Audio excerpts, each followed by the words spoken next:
You wake up every day feeling like your life is the wrong fit, dreading Mondays and knowing you should be doing something more. Many of us feel a disconnect between who we are today and who we want to become. I want you to imagine this is you, version 1.0. And you want to become this new version 2.0 of yourself in the future. So here you're usually stuck in some way, and we'll go through this in a moment. Version 2, who is this? And how are you going to make this transition?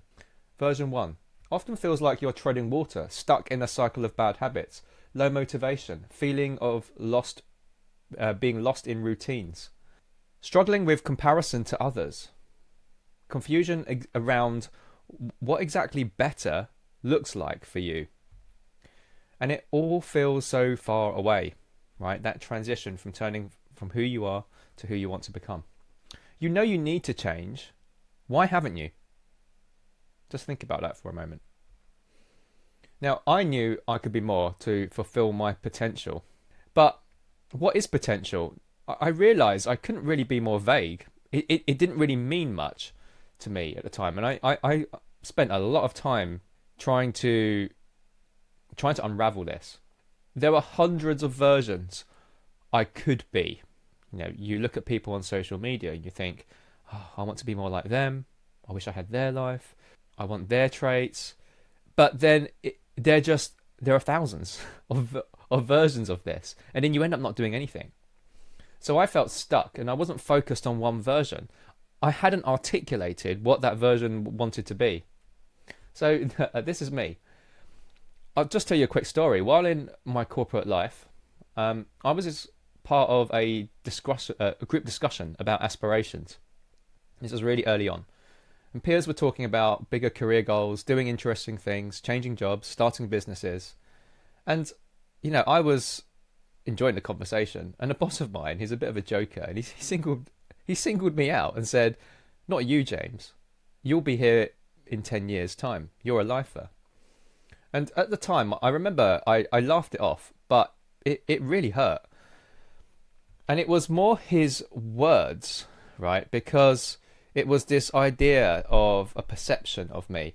And it was more painful because it was true. And 5 years rolled by and I hadn't moved. And some people had left and started their own thing. And I was still there. I really hated feeling like I had no control and often just dreaded going in some days. And this was version 1 of me. It was really painful to experience that I was locked in my own version. So version 1 of me, I was really hesitant. I never deviated from the path. If something was in front of me, you know, I'd become really good at following the system, you know, through the education system and then into the workplace. But I didn't realize the downsides of becoming hyper optimized for that I really struggled to think for myself, and I was really scared of taking risks, and I also lacked a lot of assertiveness. I didn't follow through on ideas, mainly because I was scared about the risks. And I just really didn't like this version of me. I just felt trapped in my own skin. I desperately wanted to change, but it just felt insurmountable. So this image, it really felt like you're trying to get to the peak and you want to be that person at the peak, but you can't see a way forward. And that's kind of how I felt. I knew I had a vague feeling about reaching that height. I didn't exactly know. I mean, this I would say felt slightly easier in the sense that at least you know where you're going to go. I wasn't clear about that, which peak. We can think about version 1 to start with. What is it you don't like? Version 2, who is this? And how? We'll briefly go over Jodie's situation. She felt stuck and in corporate life, knew she had more to give, really risk averse and scared, and unclear on who she wanted to be at the time, and no idea what steps to take. Really desperate for some exposure to nature, and only a photo of a 15-year dream. The regret just worsened over time. This was Jodie's transformation, right? So she started at this place and ended up over here as version 2. Now, I would say version 2, and it continues to upgrade, right? 2.1, 2.2, 2.3 to version 3. And I mean, this was kind of dream-like aspirations, but this is now in the past, and you can take a pause here and read what's going on there, everything she'd achieved. She was really, really trapped at that time. And this is something I see with a lot of clients. This was just one of those. I always like this particular transformation because it brings a lot of warmth to my, to my mind and heart, really, when I think about this. What part of your version 1 is holding you back? What frustrates you? What don't you like? Then the question is, who is your version 2 and how will you become them? How to become version 2. So if you're here and you're ready to do this, we can start working through this. So I'll show you step by step. So the next section we're going to go through, it will cover who this is, the definition of your version 2, and how to get there, the process, and how to stick to it, right? Because it's a transition and you will learn this. But first, metamorphosis. I'm going to tell you a bit of a metaphor here. It's quite important. Are you familiar with this? Caterpillar turning into a butterfly. Have you ever thought about how it happens? So just be clear. You've got these wings here. Now I'm going to take the picture away. So you see this. You've got, is it a caterpillar with bolt-on wings? It definitely doesn't look like this, does it? No. It does not equal a butterfly. They look very, very different. What is going on? Now, I know what you're thinking here.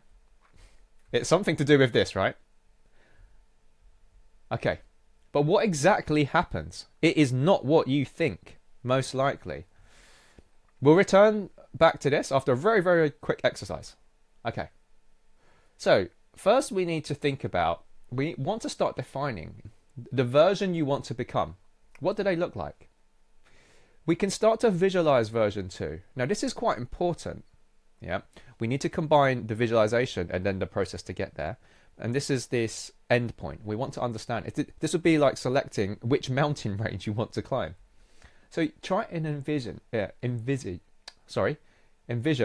your version 2. What do they look like? What habits do they have? How does this version feel on a daily basis? Who inspires you? Now, this is where it can be useful. When you're doing this exercise, now you can go specifically to extract certain traits that you really like of people that you look up to.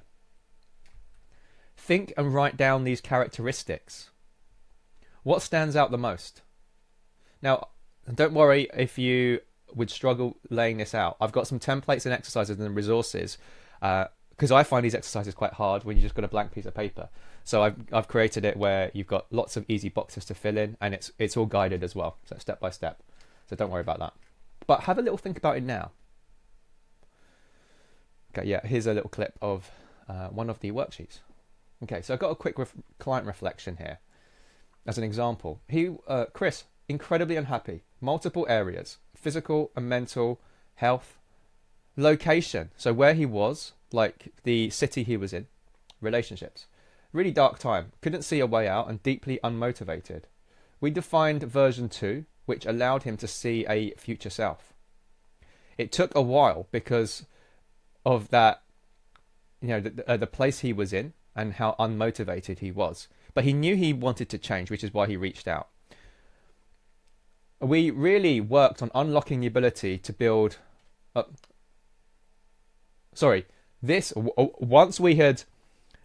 Once we had been able to define his version 2, it unlocked the ability to build an actionable roadmap. Yeah, this is really important. And so I do a lot of work with people to try and build this vision, because it helps me for a start, but it also helps you see where you need to go. If you understand the mountain range you want to climb, we can start figuring out what routes you need to take, what equipment you need to take for that specific mountain range. It's a bit like this. And we worked on it so relentlessly. It was pretty crazy. And he became fitter, exited toxic relationships, and ended up in a completely new country. And I remember how difficult it was, even doing the plane ticket to, on that week. It was pretty crazy and emotionally very, very, very, very challenging. But it was so great to see him on the other side. He set up a new life in a new country. And I'd say version 1.6, I'm still moving to version 2. Moved to New York, to Rio. Was awesome. Now, having clarity will help motivate and excite you enough to start the process. Back to the question. Have you thought about this? Right? What happens? What happens in this stage? So it actually happens like this. Now, I find this metamorphosis so fascinating. Now, I'm going to take you through it. It'll be quick. What happens? Caterpillar. It's just munching away. Its job is to eat as many leaves as possible and get as plump as possible. And once it's done, when it's about to do this big change, it stops eating and starts climbing and ascending. And it leaves the world they know. Stops eating, stops hanging around with other caterpillars, and leaves. It forms a chrysalis. It's not a cocoon, but I really like this word, so I will be using cocoon later. I only found this after a bit of research on this. Now, what actually happens inside the chrysalis? Have a moment to think about it. What do you think happens? How does it turn into a butterfly? They look pretty different. Remember this. They look pretty different. Well, it actually turns into a green soup. I call it goopification. It dissolves what its current form is to make way for the new. And it's shedding its old self. It destroys itself. So, and then what happens? The cells start to combine inside here. So you imagine a whole, like a soup of cells. And the new cell structure is pre-programmed to start assembling itself, optimized for flight, to leave the branches and to fly wherever it wants to go. There's lots of energy in, but that's supposed to say no immediate result, as in none, right? So lots of energy in. It's very energy intensive to make the change, and it can't fly instantly. There is a time delay here. Wings begin to harden, and it slowly breaks out. New form starts to reveal itself as it breaks out. The old self, there's only a husk left. Can you see this? It's a husk. The old self is gone. New form breaks free.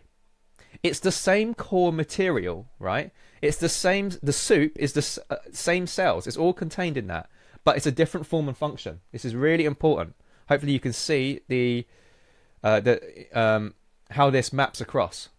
And we go from 2D, where you're bound by the caterpillar can only walk on these twigs and branches, right?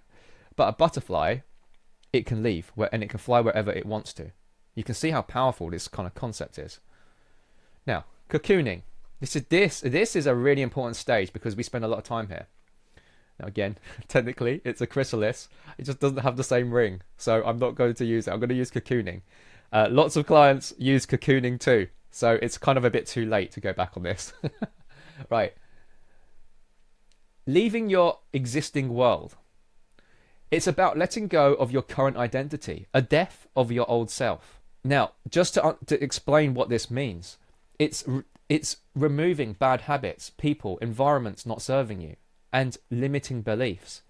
We are looking to make this shift from all of that to the new. It takes an emotional toll as well, because it often feels like you're going backwards.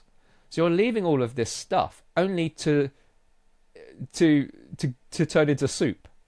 It's really uncomfortable. It's filled with uncertainty, and you feel very vulnerable, right? You imagine how vulnerable this caterpillar feels when it's in this cocoon. I definitely notice when I'm in this phase with clients, and it can be a few weeks up to a few months. I have to be really on the ball for support and encouragement because it's really difficult. I see this live. So if you're going through this yourself, just know that it's a very difficult process. You need to be really careful with who you expose yourself to. Now, a caterpillar, I also like this, the cocoon is by itself. when you're making these transitions, they are often quite lonely. Now, an example, it's about stop listening to narratives from others, stepping away from environments you're familiar with, breaking away from the same excuses you make, dissolving beliefs that are stopping you from taking action, that don't have, for example, that you don't have the ability, or you're not talented. You don't take action due to fear of failure. Yeah, we're going to start dissolving some of these beliefs. Now, what happens is, in this phase, when we start to get rid of all of this stuff from you, right, in the cocooning phase, the transformation begins. Cells are rapidly moving. So now we're going to be fluid between the metaphor here and you. Cells are rapidly moving, assembling themselves, combining, dissolving, and you will find this. I notice this when I'm inside with someone while they're going through this stage. They're trying things, and some things are not working, and then they try again, and then they start to stick, and then we start to see some traction, and it eventually sticks. So later on, as we break out, despite the new form, can you see that there's a you can see the butterfly inside, and there's a fight to break out of this old shell. It's such a powerful metaphor here, right? So you can see how it's there, but it's not ready.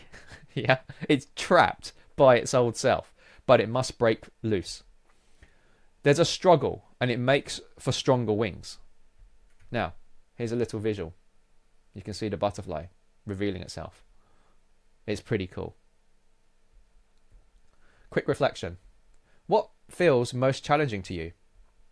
Many people stop at this visualization, right? They think about this end point, being the butterfly. But without actionable steps, it will often lead to frustration and stagnation.